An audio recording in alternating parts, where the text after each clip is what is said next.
say you're much more experienced in this. I'm not sure about that. So it gets clipped in the back, or? So that can go in your back pocket. Yeah. That bit. So the wires are underneath.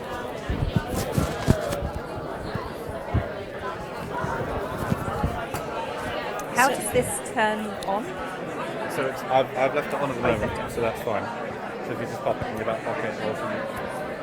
And does it matter maybe over here? Yeah, there's good. If you just kind of turn it the other way though, so... Is it okay if I let you do? Yeah. As long as you're okay with that. No, it's fine. I have nothing to lose. You're smart to wear black, it blends in. Yeah, you can't see it. Just like it. You'll be alright, so you've got a jacket on. Jacket. There you are. Oh, perfect. That should be good. And these are on, correct? And those on at the moment. But they can't hear us, right?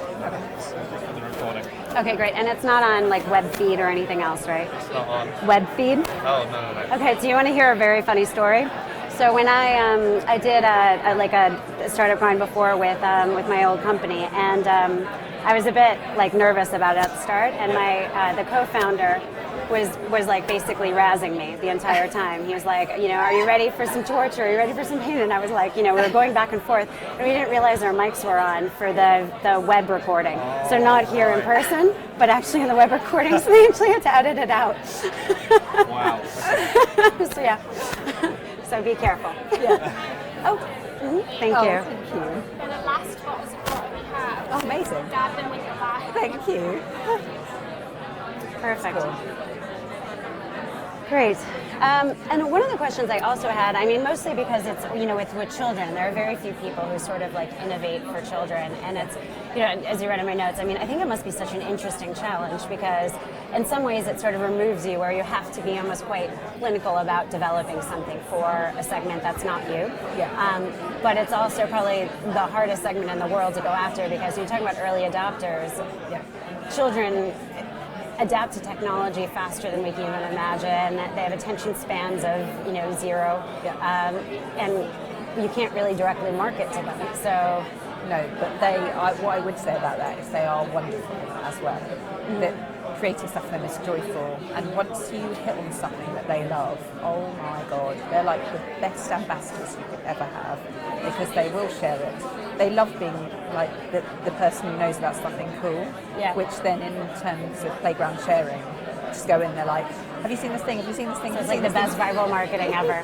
Cool. So you hit on something good and you have the best audience in the world because it just, like we saw it with Moshi, it just spreads. Okay, all right, fantastic. All right, You've got to cool. hit on something first, but then... Yeah. And is World of Warriors really meant more for, is it meant more for boys or like is it meant to be gender neutral? Boy. But then Moshi was supposed to be gender neutral but ended up slightly more girl, so 65%, 35%. Okay, all right. So then the idea behind Warriors was that because we lost boys earlier from Moshi, how could we create a property whereby if they fell out of Moshi, we'd still pick them up in something else? Yeah. So the girls continue for a long time in Moshi. They'd stay until they're quite, even, it's a bit like Barbie. Yeah. Even when they're older, they won't admit anymore that they're playing it, they're still playing it. Yeah. Whereas with boys, they fall out quite early on, so they'll only play it for a few years, a couple of years, maybe even less than that. So yeah, to pick them up somewhere else. That was the idea anyway. Okay. Which is quite cool. And that's what's happened with my nephew. Played Moshi and now he plays Warriors. Okay, so it's a transitional. So it's really aimed for, because your target segment is really sort of 7 to about 13, right? 7 to 12, yeah. 7 to 12, okay. Yeah. And so World of Warriors is really at the upper end of that, right? So it's... Well, Warriors, we sort of made as a game, hopefully, that would appeal to everyone. Yeah. So we didn't, Moshi we knew was kids, whereas Warriors we were like, with the restrictions in the App Store, we were like, let's make a game for everybody. Because kids are playing Clash of Clans and Dragon Veil and Plants vs. Zombies and all of those things. Yeah. So we're like, if we create a game that adults will play, kids will play it anyway. And that's part of the reason that trying to get to kids on mobile is so difficult these days because they're playing everything that adults play. Creating kid-specific content, unless it's preschool, they're aspirational, they're playing what we play. Fair enough, yeah. And then it's also, I mean, it's a really crowded market, right? I mean, how many millions of apps are... Insane. Yeah. The number of apps is insane. Discovery's awful. Yeah. User acquisition is terrible. Yeah, well, Yeah. it's a very different, because I mean, you've got consumers and you've got the customers, right? So it's like, how do you market it to get it on a platform, you know, for kids? And you're in the US and the UK currently, right? We are in the UK. It's mainly UK. UK. I've got some extra microphones for you so you can be heard in the venue if that's okay. Okay. Okay, so I'll let you just put these on. I'm not really sure how they work personally, but there you go. You've got to clip it on anyway if you can. This is going to be a tough one. Sorry about that one. No, that's okay. I'm not quite sure how to... where I'm going to put this one. Yeah, I don't know. And it's got such a nice, attractive, bright light that keeps beeping. Surely that's going to stay on, maybe. Yeah, I think that looks good. Does it have, is this the mic portion? No, it just happens to be gray. Maybe, yeah.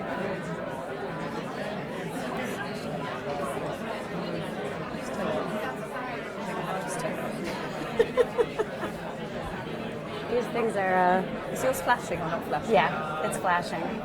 But the problem is it's very, very heavy, so it ends up like flipping over whatever object it's on. This one's going to just not actually be very good, so I put it down in the middle. Right.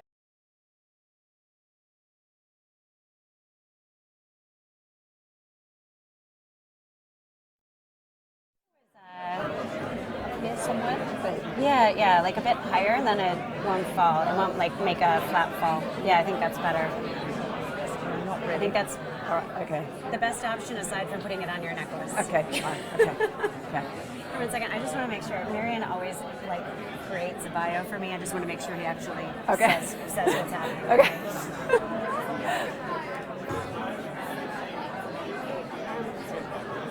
Yeah, where am I? Question from my bio. I think sometimes you ad-lib a bit. Did you see the bio that I sent to you? Oh, okay. So just say that I've been so I didn't build Zomato from scratch here. It was here and then I joined and then I built it. Yeah. And then for international operations. Oh, wait, what should it be? Up? Cool. And for international operations, I was helping. So I mean, I was never I was never appointed COO. So okay, cool. And thank you. This is like terrifying, vaguely. Cool.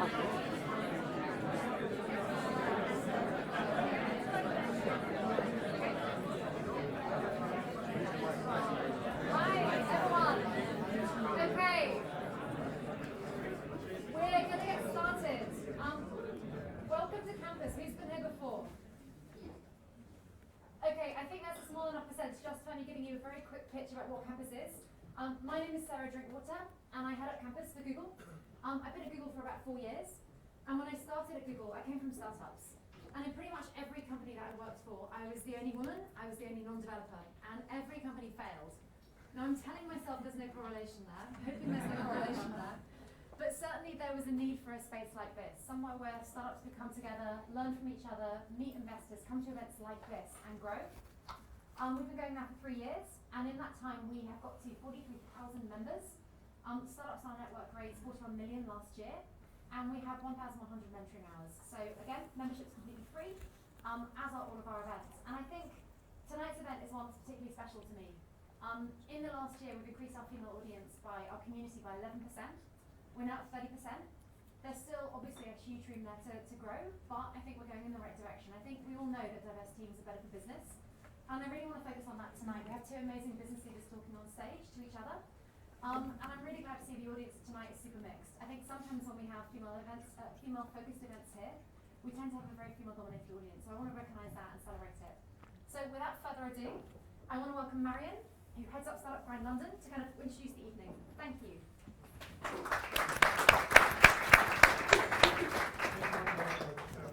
Really appreciate this. We are here like at home. Actually, we are back after 1 year. Last year, we hosted another female entrepreneur here, the CEO of Ann Summers, and made a really nice discussion here last year.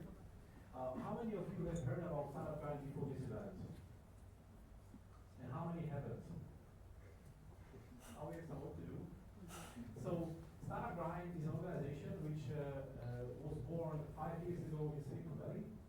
And we have a simple mission. We want to help every entrepreneur on the planet. When I joined 18 months ago, we were in 35 cities around the world. Today we are in 170 cities, and we will be in 500 cities around the world in 18 months from now. And we do this by building communities or helping build communities in every city where we are based. And we in London here, we started actually on this stage. We had the founder of Halo in October 2013. And what we do is we organize these monthly talks with extremely successful and inspiring entrepreneurs to share their journey with us. Not just the things they did in a nice way, but also how they failed and how they dealt with it. And in May, this month, basically, it's very special for us because all around the world, we host female entrepreneurs. Just like here in London, we are hosting this month over 60 female entrepreneurs all around the world in over 40 countries. This is Startup Grind, and without any further ado, I want to just say a few words about what's going to happen on this stage in the next hour. I was preparing for this talk by watching some videos and reading some things about Mind Candy, and in one of them I saw Divinia, the president and CFO of Mind Candy, talking about startups. And she said, startups is not about the size, it's about the mindset. 2 years earlier, I was watching a video with Steve Jobs, and he was saying that Apple is the biggest startup in the world. Because what they do, they have one product guy, they have one marketing guy, they have one retail guy, and they work like one simple, small company. So tonight, we're going to be talking about a startup journey of Mind Candy and Divinia, who is the president and CFO. And Divinia will be interviewed by a very special lady who knows the entrepreneur journey very well. She joined Zomato in the UK as a country manager, and then she went to Delhi to help expand the international operations. And you might know that Zomato today is a $1 billion company. They acquired many companies apart from others, companies like Urban Spoon in the US. They served millions of customers. And Kimberly was kind enough to come on our stage, and she will have a nice, girly discussion about startups and entrepreneurship with Divinia. So please, First question, what's a girly discussion? Yeah.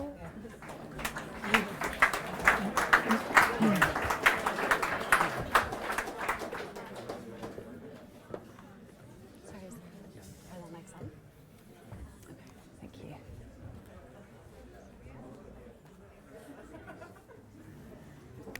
Okay, by a show of hands, who knows what a girly discussion is? Brave back there. Okay, great. So a couple points of housekeeping. So everybody knows that we're here. May is focused on female entrepreneurship, especially with Startup Grind. Marion will literally kill me if I don't point to a couple of things on the slide behind me. The first is hashtag SGWomen. If you're tweeting, if you're mentioning anything about the event, please use the hashtag. Secondly, there's a very interesting interactive tool called Slider. If you haven't used it before, it's well worth going to the link, slido.com. There are a couple points there. So one, you can actually ask questions during the event. People can vote on the questions. So, if they definitely want a question answered, we can put Divinia in the hot seat for, whatever is resting in your mind, any questions that you have. Equally, we're also going to kick off a survey. And Peter, is that on Slido right now? Okay, perfect. So we're going to do some real-time polling. Since we're focusing on female entrepreneurship, one of the first questions that you'll see is if you're a female entrepreneur or if a potential entrepreneur, what are the key things holding you back? And what we'd like to do is get some interesting facts from that. We have a few journalists in the audience, and we'll definitely use those to talk after. Equally, one of the largest challenges, especially women have, but actually all of us have, is finding mentors. And so the second question is whether or not you're looking for a mentor. Again, we just want to do a quick poll around that. Great. Cool. Housekeeping over. Girly discussion commencing.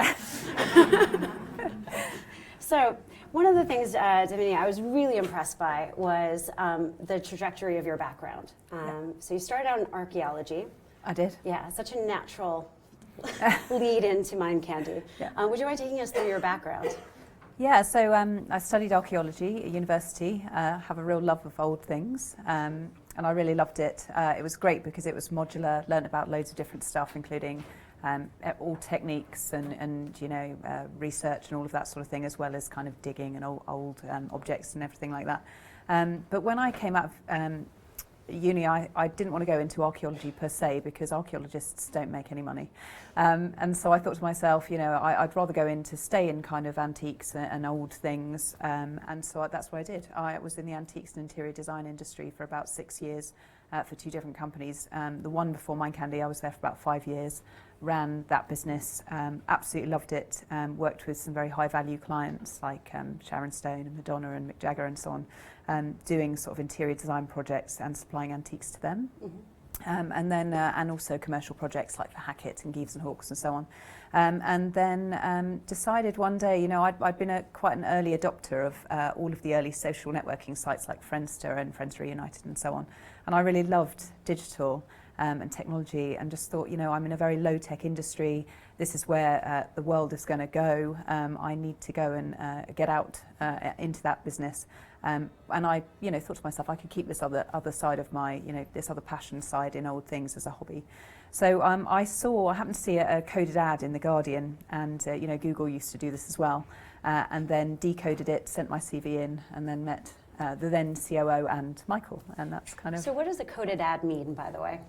It was like a puzzle. So it was a coded advert that you had to decode and then send your CV in. And it was all around sort of their first product they were working on, which was Perplexity, which were as an alternate reality game for sort of 16 to 25-year-old, mainly males. And it was based around a world that was different from our own.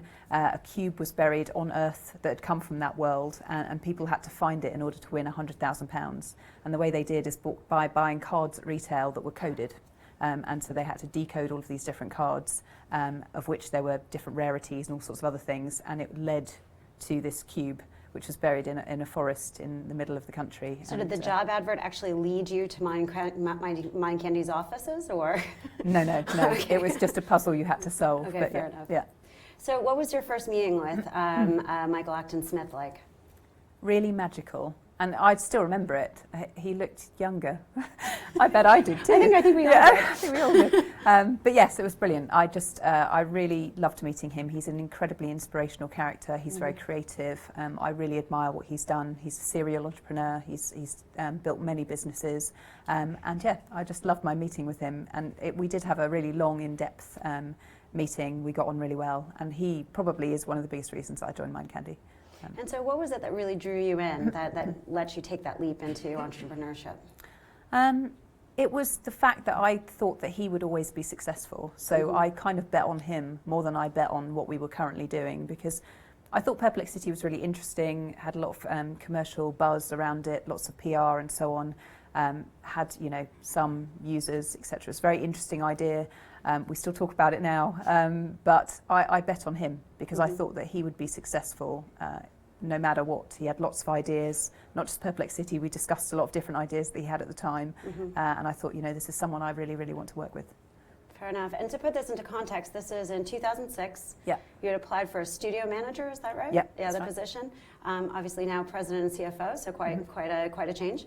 And Mind Candy started in 2004, so just 2 years into the company. Yeah. And so at the time, what was Mind Candy in Michael's eyes? What was it trying to solve in the market? Yeah. So Michael had this vision for Mind Candy, which still exists today, that rather than creating entertainment from broadcast, like lots of the bigger entertainment companies, that we could disrupt entertainment by creating entertainment from digital. So creating entertainment brands with a digital heart. And that's essentially what Perplexity was as well. It was a website with a lot of kind of different services attached to it, whereby you could go read all this content, really get in depth into the story. You could also phone different numbers and you'd speak to different characters. It would, you get text message, all sorts of other things. But on a broader brand level, it also had different live events that you could go to. There was the trading card side of things. There were other products you could buy. So it had that ecosystem piece that you probably recognise from the Moshi era. So a lot of the original thinking from Perplex City actually went into Moshi, weirdly enough. Interesting. So we've always tried to do the same thing, and now Warriors is the same again. So it's that brand piece, digital heart, building a brand around that. Okay, interesting. And so at the time, so you're sold on the vision of it, you're sold on Michael, but 2 days in you quit. Yeah. Michael loves this story so much. So I'd come from a completely different environment, definitely more customer facing. Originally, the business that I was running was 5 people. It was very intimate. The team that I worked with, we had lunch every day. I really loved it. I really enjoyed working with them. But we had a client base who was incredibly, great people, friendly. It's a very warm industry and very small in terms of all the different players in it. There's a network of people that you know. Walked into Mind Candy and I found the culture very strange. I was employee number 15 at the time. The guys that were developing Perplex City at the time were quite geeky. I think it's fair to say, and I don't think they'd mind me saying that either. I'm still friends with them. Geeks are cool. That's all right. That's cool. Geeks are cool. So they were developing Perplex City, and they were developing it because they loved it themselves. They were heavy players of Perplex City. It was incredibly difficult as well. What they had created, real sort of Mensa level.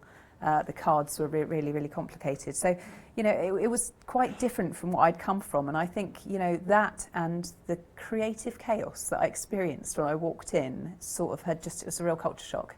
And Michael also was he wasn't around either for my first couple of days. And I was his EA as well at the time. The accounts, which I'd also come in to manage, do all the bookkeeping, were a 1,300 line spreadsheet and a pile of paper about that big on my desk. And it was like, welcome to the accounts. And I was a bit like, I'm not sure I could do this. And also it was a bit strange. People used to kind of SMS, message each other, even though they were sitting next to each other. There wasn't a lot of talking that really went on. Open culture. Yeah, it was a little strange. And I just thought, I'm not sure I can do this. And so I quit, and I remember Michael trying to phone me, and he got me back to have a beer with him. So I had a beer with him, and he was very kind of influential, talking about how we could change the culture and we could make it work. And if you've ever met him, you probably know what he's like. He's very influential, and so we decided that we were going to build the company together. And actually, it was a good thing in the end, because when we decided to flip from doing Perplex City to Moshi, we essentially sort of rebuilt the staffing base anyway. So it kind of then the culture changed anyway through the influx of people coming in. Okay, fair enough. So he sold you again. Yeah. So he resold you on the vision, and you decided to build the company together. When did you know? So as you were building it, was it the shift when going to Moshi Monsters that that's when you knew that Mind Candy was going to be big? When did you know it was going to be a big business? It's very hard to tell. I don't think that I ever, when we started working on Moshi, I don't think I ever thought to myself, well, we're definitely this is going to be massive. What I thought to myself at the time was, this is amazing. This is such a great thing to work on. I thought the idea was really brilliant. I loved the digital to physical thing that we still do. Working with kids is one of the most joyful things I think that you can do. And I just think that if you really love what you're working on and you're really passionate about the product you work on, the company that you work in, there's much more likelihood that you're going to succeed than if you're working in something that you don't really understand or you don't get. And I talk often about work-life balance and all of that sort of thing, and I genuinely don't have one. And whether that's a good or a bad thing, I'll leave you to judge. But it's because I'm passionate about what we're doing, and Michael's very much the same, and lots of other people that we work with at Mind Candy are very similar. Their life is essentially built around what we're doing, and yes, they have family commitments and everything else, but they may go home, see their kids, bath them, put them to bed, and then they'll come back online later on, and just there's a lot of passion and a lot of extra energy and discretionary effort we get from people. We're very lucky. Yeah, fair enough. Yeah, no, passion is really important. So just turning to, sorry guys, I'm not able to see all the questions. So if there's a delay, don't stop asking questions. It's just that I've got to take pauses to read them. So one of the questions from the audience was, what made you look for the job ad originally? So why were you what made you want to solve a coded ad, and what drew you originally to the idea of a new step? So it was definitely digital. It's going to work in a digital company and digital disruption as well. And the ad was branded. So then I looked up I was like, Mind Candy? What's that? That's a really interesting name. And kind of looked them up and just thought, wow, this is a really interesting company. A company that's trying to completely disrupt the entertainment industry, which is a BHere. I mean, that's a really big goal. And I love that, having a really, really disruptive vision. So that was kind of part of it as well. And then I thought, how cool, that's a puzzle ad. That's amazing. How often do you see one of those? So yeah, so lots of different things. I read a bit about Michael as well, and his background. And again, cool person to work for. Fair enough. Okay, cool. One of the questions, which honestly was on my mind as well, is how does it feel to work as a CFO in a creative company? Especially so because you were the COO and CFO, so there's a lot of sort of operational control. It's a creative company. What are some of the challenges faced? How does it feel? Yeah, really difficult, really difficult. And like you're pushing something very heavy uphill a lot of the time. I think it's hard initially until people understand that what you're trying to do is you're not trying to restrict them or stop them from getting things done. You're just trying to put in enough process and enough rigor that there's kind of some level of control and you're not going to go out of business. Basically, that's the fundamental achievement. And anything above that you win is a real win. I think, if you're too heavy-handed with companies like Mind Candy, they need this creative chaos that you see in there for people to feel like they can have autonomy, they can create things from scratch, they can have really, really game-changing ideas. I think if you try and suppress that too much, then you lose some of the creative culture of that company. And what are the ways that you do that? I mean, sort of really to foster that creativity. What sort of points do you put in place to continue that? We try and make it so that we try and make sure that other people's ideas in the company are heard. Michael, obviously, he has lots of ideas himself. He's a creative visionary in the company. He has notebooks with so many ideas in it, it's hard to count. But he's also charged with trying to get the most out of others. So how can he be an idea generator himself, but then help others idea generate? And then how do we get that into a pipeline in the company so that other people's ideas can also come through as things that we may develop, through into a lab and a prototyping phase, and then further into like core business essentially. Warriors was a project that was thought up originally by one of our art directors. And he has kids and he plays with his kids, and especially he has a little boy called Leon, and he plays lots of kind of warriors battling games with him, and came up with this idea. So it's fostering ideas in others and making sure that people's ideas can be heard and that they can have, creativity isn't just imbued in one person, doesn't just come from one person. Okay, interesting. And then just thinking through how you've been looking to develop. I mean, one of the natural questions is you started as a website, and then sort of evolved to sort of more of a physical ecosystem, of movies and books, and then sort of have continued to evolve to mobile. How do you look at sort of the change in business, both from a business model and how you're integrating ideas and continuing to evolve moving forward? Yeah, I feel like the company has changed an awful lot in the time that I've been there. So I've been there sort of 9 years, and during that time, we call there was Mind Candy 1.0, which was the very early days when we were back in Battersea, sort of a phase of Mind Candy 2.0 when we were in the T building, and we'd sort of grown a bit bigger, and Moshi had started to be really successful, and Mind Candy 3.0 really, which was the point when I kind of took over the operational kind of running of the company. And those different phases have been really interesting, and probably why I've been so kind of I felt like I've never been bored, because the company has changed over a period of time and has felt like different companies over a period. So, the startup phase, I think, you've just got to put other things to the side apart from your product, making your product exceptional, having fun, looking to your users, creating an amazing user experience, creating something that other people will love. That was really the key of what we were doing. It was very low process, very high energy. We worked really hard. We, enjoyed each other's company. It was a 30-person company, very close. And then, moving on, we then had to sort of expand. We mentioned how we came to sort of mobile late.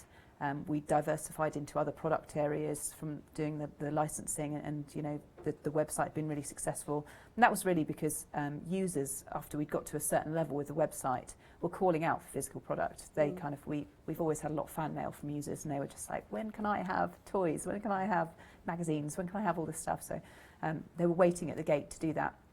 And then we reached sort of another inflection point, which was, you know, what do we do now? We need to diversify. We can't just stick with, you know, one product, one successful product. We need to develop other things. So then we started kind of developing Warriors. Then at that point we were like, right, we have 2 IPs. What are we missing? Well, discovery is awful. You know, we've moved to mobile. We need to kind of figure out how we capture our audience, which is when we start developing PopJam, which is more of a community and a platform and a network for us to share our IP and that of others with kids, and for them to share all the things that they love with others and socialise around them. Fair enough, yeah.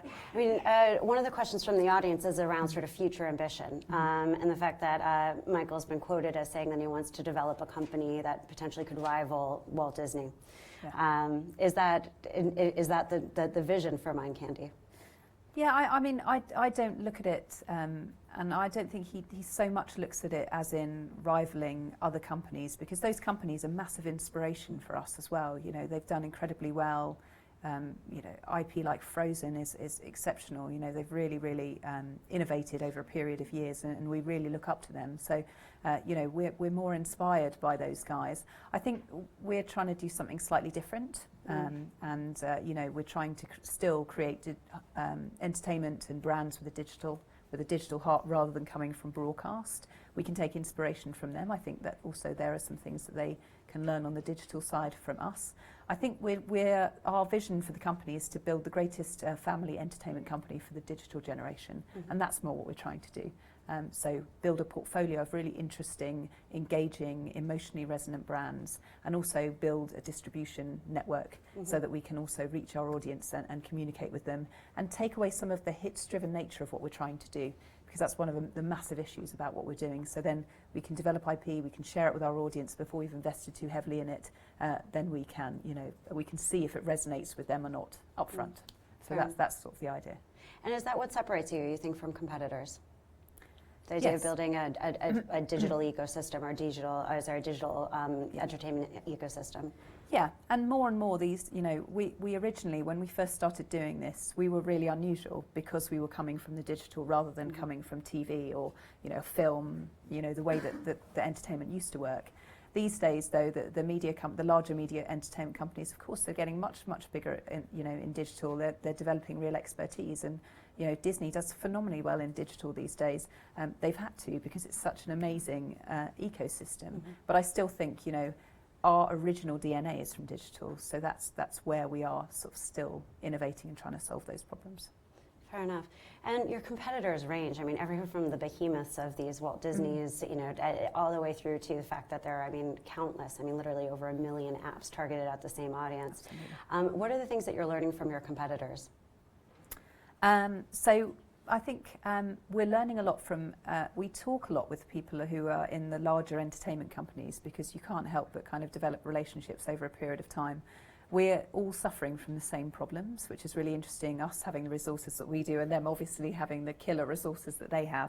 But you know, there are issues around monetizing the kids' audience, especially on mobile, that need to be resolved somehow. No one's really solved that. You know, there are companies like Tokaboka who are doing incredibly well in the preschool space, but still there are no massive hits that have been generated there. I still think, you know, Apple doesn't allow gaming subscriptions, which does put the kibosh on kind of kids' companies really having a model that works, that is acceptable to parents, as well as, you know, good for children. So something needs to give there. We're still trying to solve that problem. All of the big companies, entertainment companies, are too. And also how you reach that audience. So we specialise in the 7 to 12-year-old audience. They are all on Facebook and Twitter and Tumblr and Snapchat. They're all on these places that they really shouldn't be, essentially. You know, places for over 13s where kind of there are adults and other things and inappropriate content, all the rest of it. And how do you crack that? How do you create something for them which is both aspirational and cool and engaging without it seeming young, so that you can captivate your audience and keep them so that they're just not, you know, fragmented across the ecosystem of apps and different things that they're using. Yeah, so those are really two interesting points. So first around revenue. Oh, I probably just dropped a mic. Apologies. It's on the floor now. Oh, so perfect. Yeah, sorry about that. You can still hear me? Okay, everything's okay. So, I mean, two really interesting points. One around monetization and the other about building an audience. So on building an audience, I mean, how do you go about building your audience? I mean, you can't necessarily directly market to them. Yeah, I mean, we've been phenomenally successful in some marketing channels with kids. So, you know, TV works exceptionally well. TV's definitely not dead. Kids still watch their Saturday morning TV, so that's been really great. YouTube, kids love YouTube, so obviously you can reach them there. But I think it's more with kids about engaging them in things that they love and providing sort of extra interaction, providing sort of really interesting, deep, aspirational content that's fun and silly and humorous, and you know, that's the way to really get them sort of engaged and to provide a lot of value to them. So if you can do that and you can capture their imagination, that's how you can build a large sort of distribution network. You can capture that audience somewhere. It's got to be solving a problem for them. It's got to be something about, you know, what they love that will kind of really get them hooked. And that's what we found with Moshi as well. You know, those 80 million, like more than that now, kids that registered on Moshi, it was because we'd managed to find something that they were universally excited by and they coalesced around at that point. So I think that's how you do it. Make something that's fun, and kids will, you know, that's the way to engage children. And as part of it, I mean, you've mentioned, I've heard you quoted as talking about sort of that the children are almost like the ultimate viral marketers. You know, that they, you know, love talking about things. They love, you know, just building a community around things. Is part of it also in the product, making sure it is almost gamified and make sure that there's a way to share and build a community? Yeah, so working with kids is amazing. It's joyful, it's fun.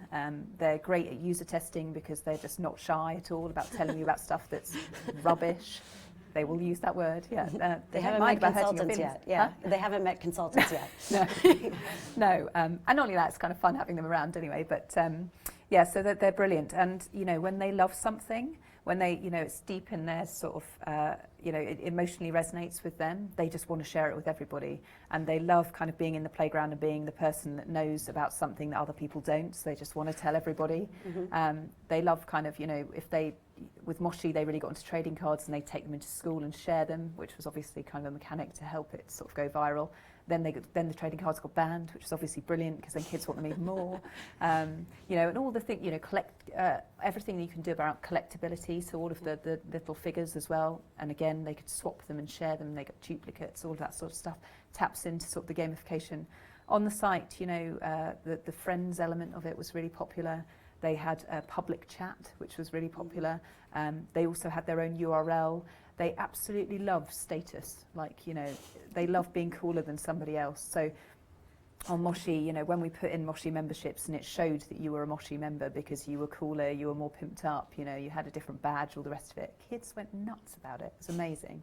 Achievements, all of that sort of thing, kids really, really love. So there's lots of things that you can do with kids that's brilliant fun for them, but also helps them to share with others as well. Fair enough. And then we've got a few questions on the back, but one of the other points that you brought up was around monetization. So current revenues, is it mostly either licensing or is it actually in-app purchases? So Moshi is a good kind of example of this. So at its height in 2012, half of our revenue came from digital and half of it came from licensed product and some self-published products as well that we'd built. These days, obviously the web was genius, you know, really good business model. You can do pretty much anything you want with subscription model, which is great for us and great for parents as well. And, you know, we got lots of anecdotal feedback about how parents loved our subscription model. But now not being able to do that, you know, our digital revenue makes up a smaller proportion, still makes up a significant proportion, but makes up a smaller proportion, you know, at the moment when you look at our licensing. And we've had to change our strategy around the products we build on mobile as well. So, you know, Moshi felt like it was very much aimed at kids. Warriors is very much aimed at everyone. So, you know, and other companies have done, Disney does this very well as well, you know, taking the IP and aiming it to kind of a broader audience so that you can also monetize it within app purchases. Kids play Warriors, but they won't monetize. You know, they'll just really get to know the characters and enjoy the brand. But you do have an older audience on there that will monetize, who are really kind of into it, and they're kind of more mid-core players as well. So changing strategies around sort of how you get around this problem on platforms. But we're very, we have this diversified business model around brands. We have all of our physical products and everything else, and we can put our games on other platforms as well, which will also help us to monetize too. And is the focus with World of Warriors going to be around sort of building that IP and licensing and growing that way?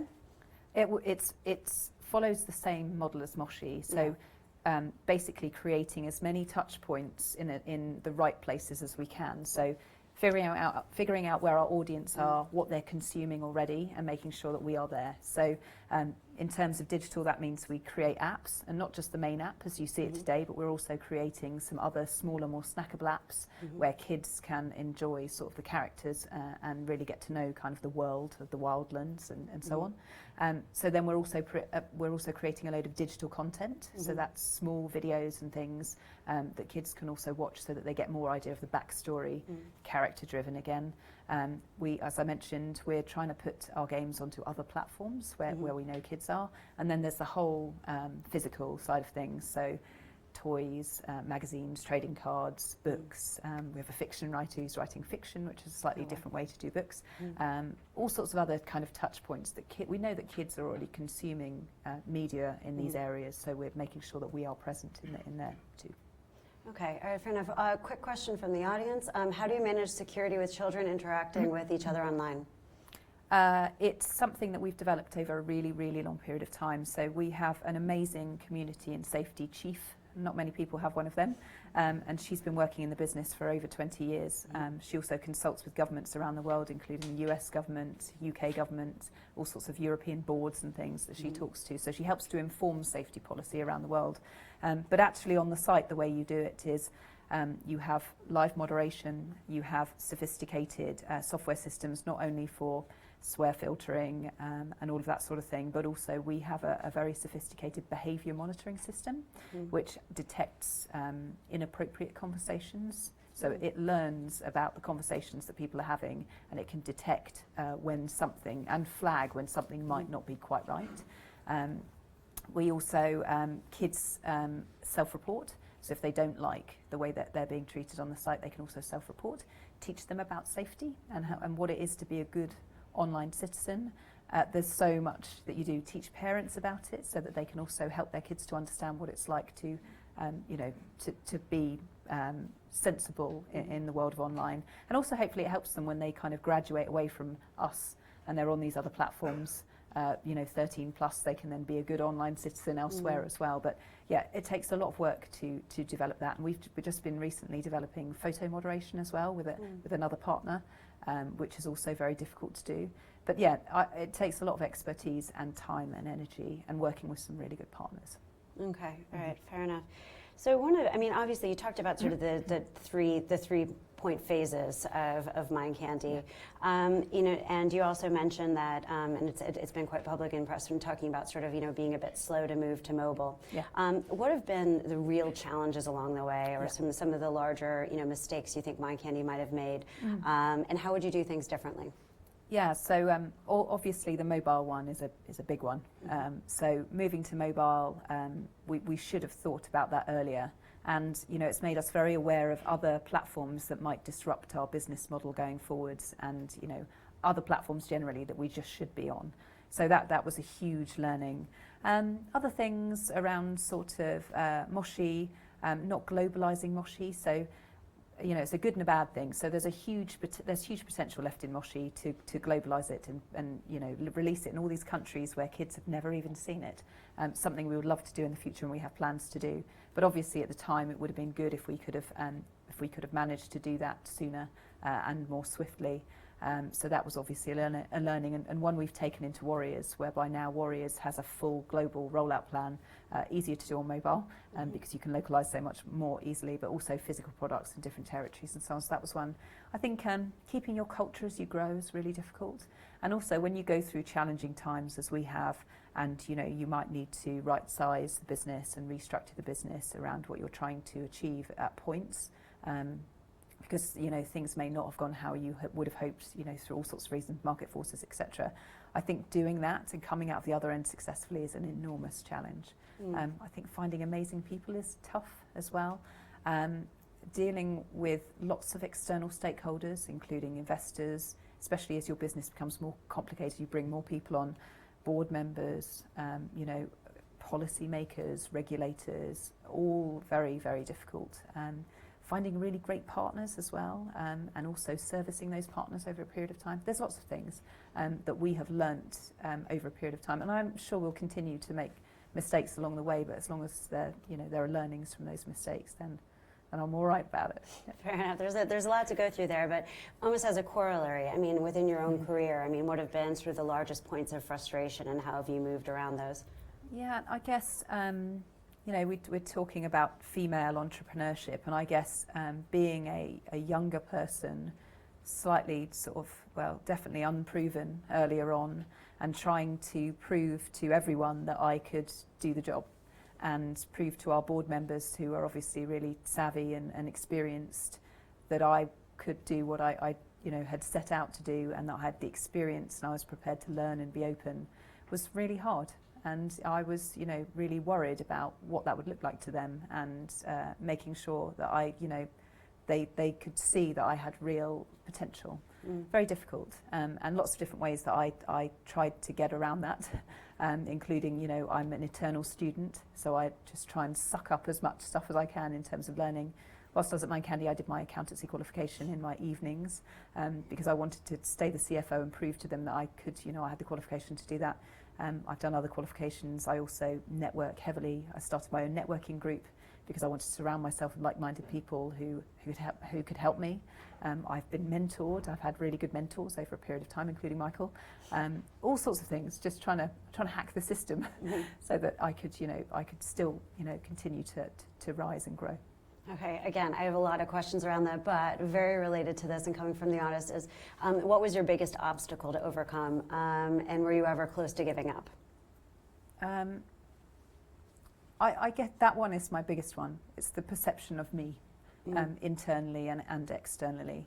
And there were points where, I probably less talked about, but when we, and very personal to me, is back in the day when we'd gone out for investment, there was a particular investor that we were courting at the time who had made it clear that if they came on board, I would no longer be in my role. And I was like, oh, that's nice. And things like that, which you don't talk about because, that's seen to be kind of failure or on the path to whatever. And in the end, they didn't invest anyway. But and you showed them. Yeah. But things like that, where you just think to yourself, I've put so much effort into this, and I've really tried hard, and I've really, busted up to learn everything, and I've been here late nights, and I've always tried to be really on my game, and yet I've got somebody telling me that I can't do this, and they don't want me to do this. But just trying to continually just rise above it and thinking, just keep executing. Yeah. Becoming your own advocate. Becoming your own advocate. And also, we were talking about this earlier. Yeah. I've never felt particularly comfortable in sort of public speaking situations. Yeah, we both commiserated about this before we started, by the way, guys. And how I've just continued to put myself in really awkward situations in order to do that, because I just wanted to desperately overcome it. So thank you for patience and understanding about kind of how scary it is. Yeah, you can All right, fair enough. So one of the questions here we have is around funding. So obviously finance is on everyone's mind who's an entrepreneur, and everybody needs money. How did you raise your first round of funds? So I wasn't there when Michael raised his first round, but he raised his first initial round through family and friends. He then, because he was so well networked, he then raised a loan note from a VC, who then went on to become one of our major investors. Again, because he also set up a networking event back in the day called Second Chance Tuesday, which was for entrepreneurs, which also then included VCs. So he really got to know a lot of VCs and people of influence that way. He then, and then when I started about 6 months before we closed our Series A. So then we, at that point, we already had one VC that we knew incredibly well. And we then went out, pitched and brought on another VC at the time. And over the period of time, we've then raised smaller rounds. In 2008, we were also courting VCs in London, but then the horrible crash happened. We had 2 term sheets that kind of disappeared overnight. And we managed to find a very benevolent billionaire who had 4 children, all who played Moshi, who sort of saved the day at that point. And then we kind of very quickly put subscriptions into Moshi, and then luckily that sort of took off and sort of saved the day. After that, we raised more money from our current investors. We also went out to Silicon Valley and tried to raise around there, and that was fascinating. So we met all of the Silicon Valley VCs, and just that was a totally different experience to London fundraising. Brilliant, brilliant fun, but also terrifying. And we didn't end up doing that round in the end. And then we raised we've done some venture debt as well, which was also a very interesting experience, different experience again. So we've done lots of different things, and we've been approached by strategics as well in the past. We've also done a bit of investing ourselves in smaller startups that we really believe in, we can learn a lot from. So lots of different things. It's a really hard thing to do, and I think that you only, unless you're very, very gifted at that from the outset, I think you learn so much every time you go out about what you need to do next time and what people are looking for. And it's very different doing a vision pitch when you have nothing and you're just solely relying on somebody really believing in your vision of what you could do and what you could build, to when you actually have traction and then you've got milestones that you can raise money off of. Very, very different scenarios when you go into these different VCs and you've got different things to tell them. So yeah, you just learn a lot over a period of time. Fair enough. A question I'm sure that's on everyone's mind, and that you've never been asked before. Are you thinking about an IPO? Oh, never been asked, I'm sure. We don't think about IPO. I think journalists love this one because I think I was saying before, I feel incredibly humbled about the way that Mind Candy is treated in the UK. So we have enormous support from other startups, other entrepreneurs. We have great support from consumers in the UK. And I think it's because people want us to be one of the, they want us to have a London IPO so that we can be, start that, that scene, and, really start that kind of kick-off, that being kind of a successful route rather than it all kind of happening in the US. But yeah, we just want to build really great things for families and really engaged kids and just keep going and build a really great business. And so I'm glad I was the first person to ask. So one of the questions from the audience is asking about sort of, where you are now. So the last 2 years have been, a bit of a struggle with finances, with, falling traffic. Just a question of how you're looking to overcome that. What are the plans in place to sort of move forward and continue to grow? I think, we've, like any business, we've sort of grown up over a period of time. We had enormous success with Moshi that, we didn't plan for. It was just that we built something that we all really loved and kids really loved it too. And so then this is a case of, we had to grow up, we had to diversify, we have to be global. The US is a huge market that we've not yet cracked. We have to do all of these things in sequence. And so, over a period of time, especially over the last couple of years, we've been investing really heavily in our business, investing in our new products, investing in growth. We've been talking to lots of partners about how they can help us build our business in lots of different territories where they have expertise and we may not. So there are lots of different ways that we're doing this. And obviously when you do that, you have to take a hit because you have to, plough your profits back into what you're doing. And there are challenges along the way whilst you grow. But it's just about kind of understanding what your strategy is, trying to build a really good operating plan for that and executing on your plan and not being kind of taken off course. Managing the business, managing the resources, managing the finances, and just being really strong about what you're doing. And that's what we're doing. We're just trying to build our business into something that's sustainable in the future. Okay, and what do you see as your biggest challenge? The hits-driven nature of the business that we're in. I think is our biggest challenge. So overcoming that and building something that does, I think you mentioned to me at the beginning about the Kings and the Supercells and the, being a public company when you're not heavily diversified. I mean, those guys have done incredibly well, and I think they're brilliant, but they also are struggling with the hits-driven nature of this business. If we can somehow remove some of that from what we're doing, I think that we have a chance of being really, really big and successful. Okay, all right, fantastic. Switching gears a bit, talking about our girly chat, talking about female entrepreneurship.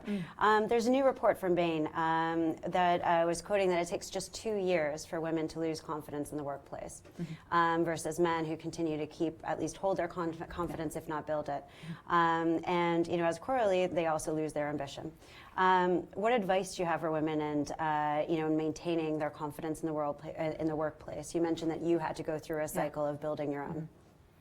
I think I think there are a couple of things really. I think that women have to they have to be their own champions first, and believe that they can do this thing and really learn, expand, put themselves in difficult situations. And one of the things, it's hard to talk about because, I've heard this thing about how some women can be very critical towards other women, and that's part of the problem, et cetera, et cetera. But, it's difficult when you're in a business like we are. There are a lot of women at Mind Candy who are brilliant, talented ladies, and I've just noticed sometimes that they don't put themselves out there. And I'm just like, why?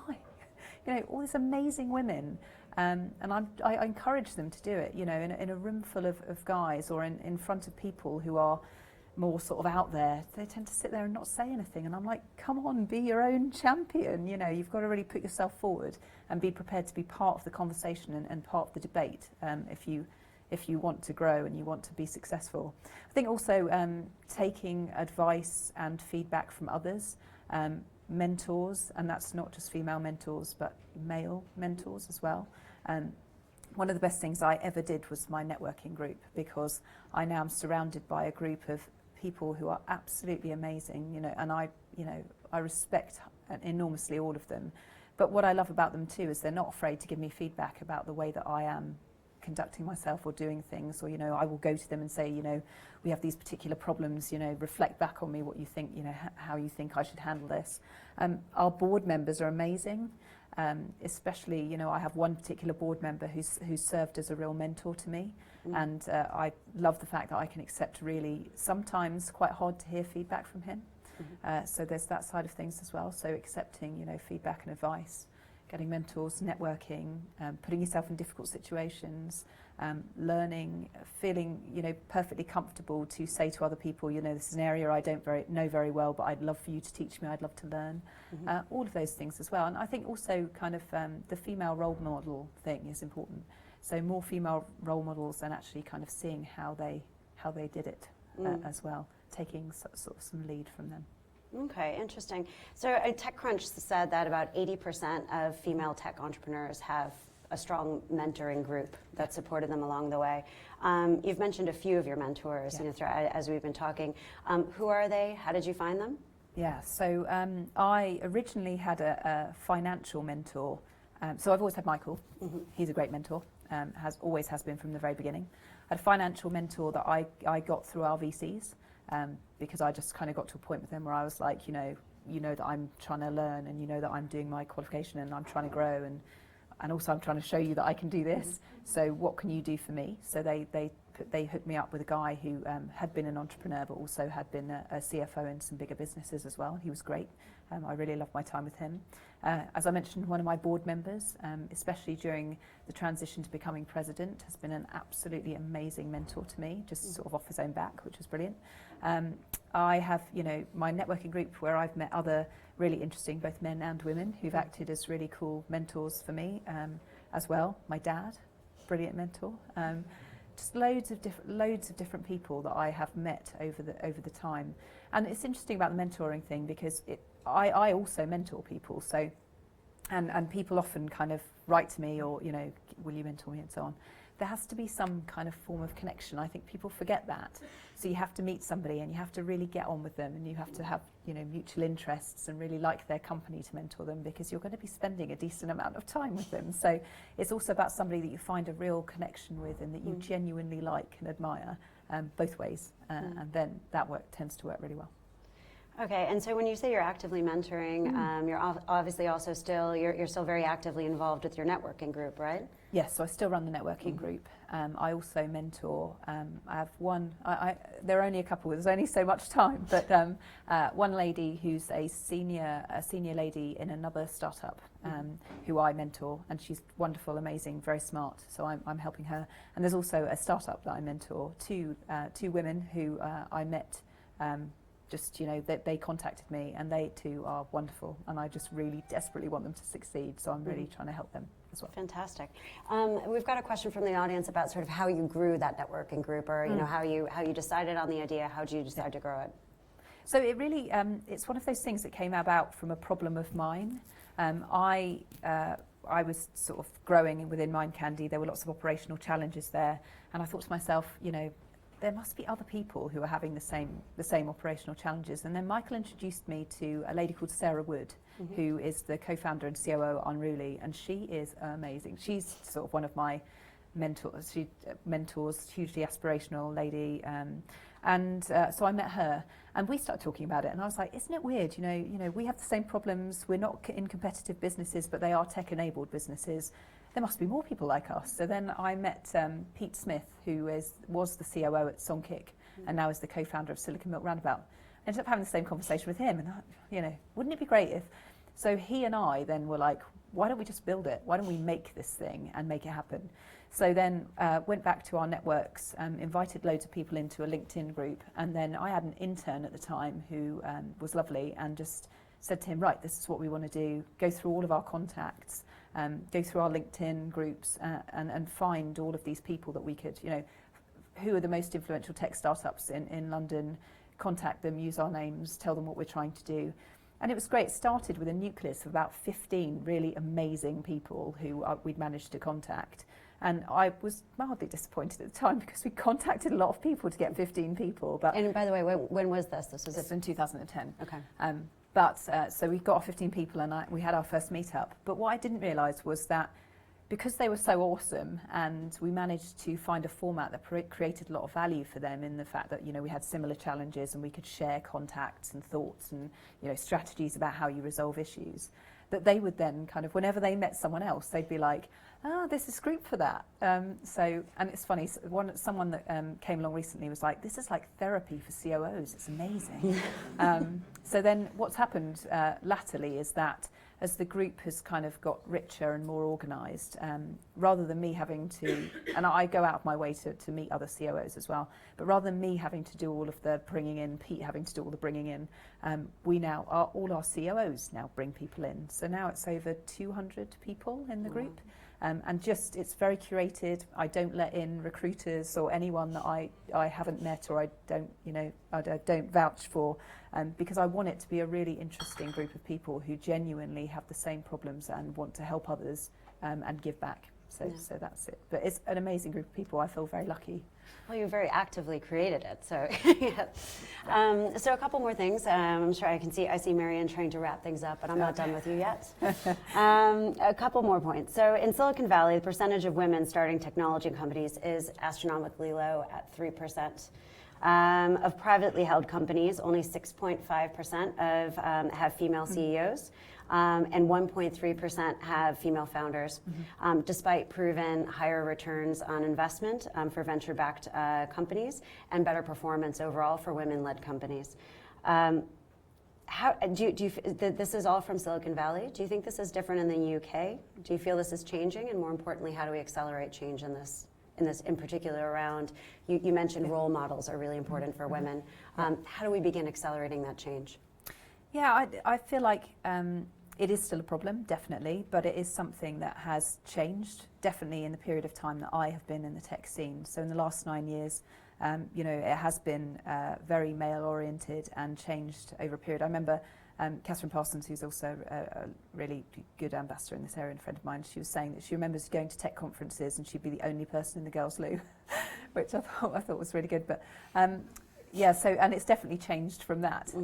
So I think there inroads have been made, but I think there's so much else that we have to do, and I think it's about giving something back, women being good to other women and trying to help them, mentor them and give them a leg up. I think it's also about education, you know, kids coming through school. I did this amazing talk the other day at a school, the UCL Academy, which is a really, really nice school, and they have like a program that helps to bring kids into science, technology, engineering and maths. And it was wonderful because as you looked out into this group who are all in this program, there were loads of girls, and I was just like, this is amazing. They've really put the effort in, and they've really kind of made this a diversified group. But that isn't usual. That's not normal. You know, I think there's so much more work to be done at that end to have, especially young girls, realise that there are amazing careers to be had if you kind of go into technology, if you kind of understand coding. You know, these tech businesses, there's lots you can do. Lots of creative disciplines that are off the back of that as well, you know, data disciplines and so on. There is amazing opportunities to be had that I just don't think that they understand, you know, and that gaming is a job that you can have, and all of that sort of stuff. So I really believe that role models, giving something back, starting younger is definitely a way of doing it. All of those things we could be better at. Versus the obvious things like quotas or, you know, having the government. I don't believe in the quotas thing. I'm sorry. I just think I think it's kind of a bit insulting, to be honest. I think women, you know, should get there on their own. There are amazing women out there. They should get there on their own merit. And I think having quotas is just not the way to resolve that. You can't force an issue. It needs to, you know. And I also think that it's, you know, more flexibility to allow women, especially who have families, so that they can, you know, still prosper, even though, you know, they also have their responsibilities. That's really key. I think, you know, men, you know, having men who are really good mentors for women as well is really huge. So loads of things that we can do, but not forcing it. I think it has to be, you know, through a groundswell of change. Okay, very interesting. Last question before Marion literally takes away my mic. You wake up tomorrow, Mind Candy doesn't exist anymore. Oh. It's okay, it's okay. You wake up tomorrow morning, it just doesn't exist. What do you do next? There are so many amazing startups right now. One of two things, I think. I'd either go and find another amazing startup to work in. That, you know, there's so many of them, there's so many opportunities, there's so many who could do with help, and I know that I could probably add value to that would be lovely, and I'd be very lucky to be part of. So that'd be one thing. Or otherwise, I would start my own thing. I've always had aspirations to do it, but I've never quite broken out yet. But I hopefully would continue helping others to also develop their businesses too. And what sort of spaces? So if you were to either help another company or start your own, what sort of spaces are you interested in? It says digital. I would stay in tech, definitely, because I just love the digital disruption of everything that is happening now. So much more than when I started at Mind Candy. You know, it's everywhere. I read an article the other day about the Uber of everything, and I think everything is going to be digitally disrupted. So there's so much opportunity that, you know, and I think, you know, again, I'd go into something that I'm deeply passionate about, which could be that it's around antiques, could be interior design, could be any number of things. Coffee could be any number of things. I mean, there's so much to choose from. But yeah, I'd find an amazing team and something I was really passionate about. Okay, all right, very interesting. Marion, I know that you wanted to open up for questions. Let's go for a Q&A from the room here. You can just stand up and ask a question. Before we start with doing this, I want to jump in and ask my question. What I find fascinating about Mind Candy is the fact that you made your own movie. Yes. Not many companies get to do that. Yeah. What is your experience looking back a couple of years later? That was really hard. I think when we were talking about the things that Mind Candy has not probably been great at is admitting that we can't do everything. So there's this feeling within Mind Candy. It's like, yeah, we could do that. We could create a movie. We should kind of do it. We should have a bus. We should, you know, all sorts of things. We should have our own physical products. You know, loads of things that we did over a period of time. It was really hard to do that. I am amazed that the people who ran that project managed to do it. Not only did they bring it in on budget, but they did it in a year. They made a movie in a year, which is insane. If you talk to anyone else in the movie industry, they're quite surprised that we managed to do that. It was really a hard thing to do. It's hard to find talent to do that. We also theatrically released it in the UK and Australia, so you then also have to be very careful of quality. Straight to DVD movie is one thing. A movie that's actually going to be shown on a big screen in a cinema is completely different. So very, very challenging. And we had a great distribution partner as well, which was Universal, obviously. So that was also very key, is having them on board, their expertise and their distribution, so that we could get it out there. Respect for that. Okay, questions. Can you please just stand up? We'll go with this one. And if you can please rephrase the question for the live stream. Mhm. For Mike. Hi. Hey. Hi. You mentioned that you were going to move into new platforms. I just wondered if you could expand a bit more onto what they might be. Yeah. What new platforms are you going to move on to? Yeah, so with Moshi, we did very well on the DS platform as well, because kids obviously really kind of, there's a huge volume on DSs at the time, definitely less so now. But there are other platforms where there are kids, so for example, Xbox, PlayStation, Wii. Also, as the watch develops, that would be a great place to also develop. Lots of different places where we know kids already are. I know also, there are companies that make smart TVs that are looking to get kind of apps and games onto their platforms as well. So we're looking at that. VR is sort of being dubbed as the future of entertainment. I think it is. As time goes on and it develops more, it's going to be really disruptive. So we've also, had some conversations with companies about that. Everywhere and anywhere that we can go that makes sense to our audience, really. Next question. I'm interested in first hires. So you spoke about hiring amazing people. Mm-hmm. And obviously in a small tech startup, it's really important to get the right structure of the team first off. So I'm just interested in who you hired first, how you decided to do that, what job titles you prioritized above others, whether you had a plan for who was going to come in. Yeah, so we started off, sorry. Oh, do you need me to repeat that? I'm used to this. No, that's okay. I didn't mean to preempt your answer. I'm not answering. So the question was, as you're developing a startup, finding the founding team, what is important to look for? What sort of skill sets are important to find, and titles around it. Mm-hmm. So because the first thing we started building was the web side of Moshi, it was important to have a very, very strong tech person. So having a strong CTO was really, really important at the time. We also then had, there was me, although I wasn't a chief at the time. We had a COO at the time who looked after sort of operations and legal and all of that sort of stuff. Although I think that, in many businesses that comes later, depending on the type of business you are and the type of founder you have. Creative, because we're obviously a creative company. And then, building out that multidisciplinary product team. So making sure that you have a good couple of developers, in our situation, good artists, good UI people, and so on. I mean, it took us absolutely ages to hire a product person, because Michael largely did that actually when we were very, very small. So yeah, having a really good multidisciplinary product team and good people in that side of things. And then also, your NetOps people and infrastructure people who can help you to build something that will actually scale over a period of time. And it was only then that we did that first. The company stayed like that for quite some time. Then we kind of brought on some marketing people a bit later on, when we realized that we had something that we could, that was really going to do something, had product market fit, had marketing people who came on so we could test different channels, establish what our growth engine would be once we kind of had initial traction. And then after that, we brought on sort of BD people because we wanted to go into the licensing side of things. And then along the way, sort of other shared service people, so finance ops, that sort of thing. But I think in a tech business, having a strong tech co-founder, CTO, is really, really key. So that's kind of where we went. More questions? Diego. Mm-hmm. Thank you. As a international company, I guess, what commercial factors drove you to make decisions on which markets you pursued? Like, how did you decide to? You mentioned Australia before. Mm-hmm.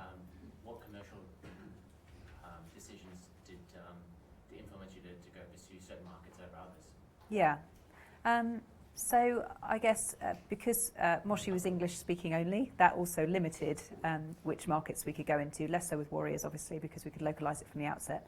But with Moshi we put it out there, and obviously the web's it's very open. So I guess the funniest thing for us is we had initial traction in the UK. We focused on the UK, it's because it's our home market. Then we thought to ourselves, okay, other English speaking markets that are kind of small enough that we could have good, viral spread and are similar enough to the UK that actually we don't have to change that much of the base game. So we ran sort of pilot in Australia, TV campaign, just to see. Didn't spend very much because actually you can buy remnant inventory and all that sort of thing on TV. And then so did a little test and found that it really resonated with Australian kids as well. Did the same thing, New Zealand did the same thing in Canada. Knew we had to crack the US, but we were trying to sort of seed it in other different markets. Canada sort of normally acts as quite a good proxy for the US. So, lots of game companies test in Canada because of that. So that was kind of a good testing ground for us for US. But we were largely limited with Moshi because it was only English-speaking markets. I think with Warriors, it's been a more interesting challenge because it's easily localizable. It's like, right, where do we go next? We could go anywhere. And it's been more around, right, so Warriors is a certain type of product. We're lucky in the sense that, we have over 200 warriors who are in Warriors. They're all culturally different. They're all rooted in history, so they actually come from different countries around the world. But because we've localized it in certain territories, we can also see where it's, easily localized. We can see where it's taking up. Where it's taking up in those territories, we then have devised a licensing strategy to go in with physical product. And we may not do that in every territory because it may not make sense, for uptick. We know, though, we have to be in the US no matter what happens with all of our products, so that's always going to be a market for us. But the other ones we just assess on a how big is it? What's the audience like? What's the cost of acquisition in that territory? What's the upside opportunity there? How much resource is it? Can we run it from here? Would we have to put somebody in over there? Loads, kind of really fleshing out the business opportunity and seeing that it makes sense. Okay, last question. Are there some questions in the back? We're going to start with the front. Anybody? Okay, Ben, there you go. You use this word great a lot. We have great and amazing people. I've got a great network. Assuming that you've got everyone who does their job, because that's the bottom line. What exactly does this word great employs? And you said it was very hard. So I'm guessing you've got through a lot of people to find them. So what does that great and amazing, what do those words mean? So in terms of my networking group and in terms of the staff that work in our company, finding the best people that you can possibly find. So I suppose that it should be exceptional. And I truly believe that the people that we found at Mind Candy are exceptional. And it's one of the reasons that we've been successful over so many years. I mean, they're not the same people, obviously, because, in this day and age, not many people stay in a job for 9 years. But we've managed to hire some really exceptional people and people who really believed in what we were trying to do. And it's the same for my network. It's curated because I want them to be exceptional people who share the same values as I do, and in Mind Candy itself. I'm really trying to get to the personality of those people. Yeah. Because every tech company I've ever spoken to, yes, we've got great people. So either they're all sharing the same one. Yeah. Yes. So really, I'm trying to, I've worked with some awesome people at their job, but they're really difficult to get on with. Yeah. Do you know what I mean? Yeah. They could be phenomenal people. I'm thinking, I just can't have you in my business. Yeah. Well, that's problematic. I was going to say, I feel like we're back to group therapy. Yeah, back to group therapy. Yeah. I think that your culture is also built on the people that you hire, and there are some instances, definitely over the time that we've hired people, where we've met people who are technically incredibly talented, but they weren't people that I could have worked with. And the acid test of whether you'd go with a beer with them or sit on a plane with them for many, many hours, and if you say no, then you're not going to be able to work with them. I just think you've got to be rigorous about that. So I think it's very easy, especially now, to be really scared about the fact that there are many startups in London. It's very hard to find talent. People are poaching from each other. The talent pool is small. But I think that it doesn't pay you to just take somebody just because they can do that job. They have to be well-rounded. They have to share your values and the values of your company. They have to be massively passionate about your product. Because the other thing is, what are you asking them to do? And at Mind Candy, we're asking them to give 110%. We're asking them to potentially work evenings. We're asking them to, give in a lot of discretionary effort. And so they really have to care. And there are things like when people come in and I'm like, have you played Moshi? Have you played Warriors? And they say no. I'm like, okay, well, this is the end then. See ya. Because I want people who are passionate about what we do. And I don't believe that you get anywhere by shortchanging yourself. Great, yeah, couldn't agree more. Should we get to, okay, so a few results from the survey. We don't have a drum roll sound effect. So the question was, as a female entrepreneur or potential entrepreneur, what are your current challenges? Number one is funding. That is no surprise. Actually, we have some crazy statistics about that, which I'd love to share. Don't have time. Oh, I do have time. Nice. Sorry. And so finding the right opportunity is number two at 53%. So 60% of respondents said funding, 53% with right opportunities, 47% with mentors, 27% with risk tolerance. It's interesting sort of with 3 and 4, potentially even 2, sort of all relying around network and building sort of a strong foundational piece. I wonder if that second question, do we have the second question on mentors? So who here is looking for a mentor? Wow, 82%, 18% are no. Interesting. I was expecting this to be like 99%. They may already have one. Yeah, well, yeah, but you could always have more, right?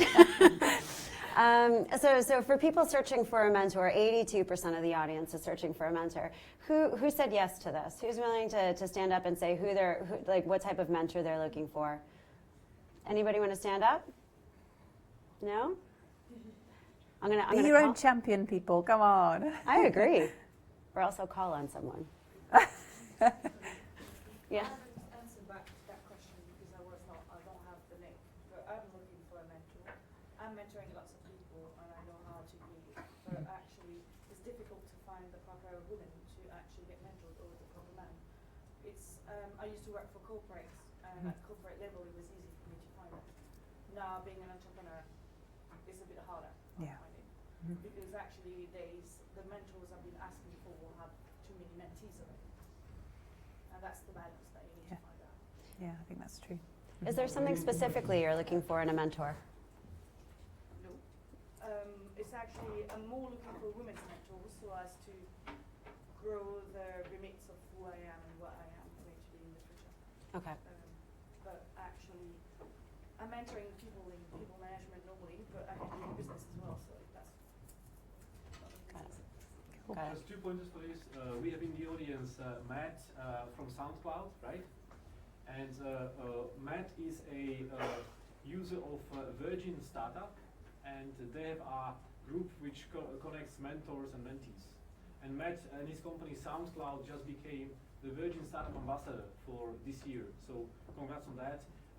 Matt, do you want to give us your hand? If you have any questions on mentorship and how to find a good mentor, Matt is a good example of this. He's a big expert in this. So we work together as well. He can give you some ideas. Mentor.startupgrind.com is a platform where we connect mentees and mentors. You can use that if you want, or there are some other resources as well. That's cool. Okay, great. So I guess just another point around funding. So getting back to the stats, I think it was about 60% of the audience said that the reason that what was holding them back was funding, female entrepreneurs. So a few stats to throw back at potential investors. Despite having a 35% higher ROI for female-led venture-backed businesses and 12% higher revenues than male counterparts, less than 7% of investor money actually goes to female-based startups. That means that actually women-led ventures bring in 20% more revenue, despite having 50% less money provided. These are very compelling statistics to show that there needs to be an increase in overall funding going to female-based startups. So, if there are any questions, then just throw those back.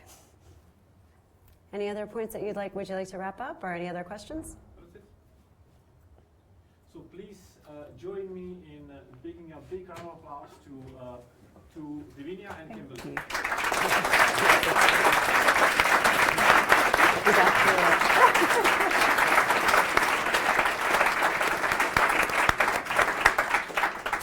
Just a few words towards the end. Basically, this is it for today. We're going to be doing some networking. Pizza is waiting for you. We have some beer. Before we do that, I just want to say a few thanks to sponsors, which is Google for Entrepreneurs. Obviously, that's why we are in this building. Which is DWF. This is a legal firm which helps startups with the funding round, including our company as well. So we have David, we have Tim here in the house. Do you guys want to say hi? And they have the banner in the back. You can go and speak to them afterwards. We have some announcements as well. The announcements are we have some new people in the team. So we have a new head of PR, which is Kaber. And thanks to Kaber, we have some journalists in the room today. We also have a new director in Dublin, which is in the room as well. David at the back. So if you guys going to Dublin, feel free to speak to him. He can help you. David used to run Enterprise Ireland, which is a big organization, so he knows a bunch of people. And our next speaker is going to be on the 23rd of June. And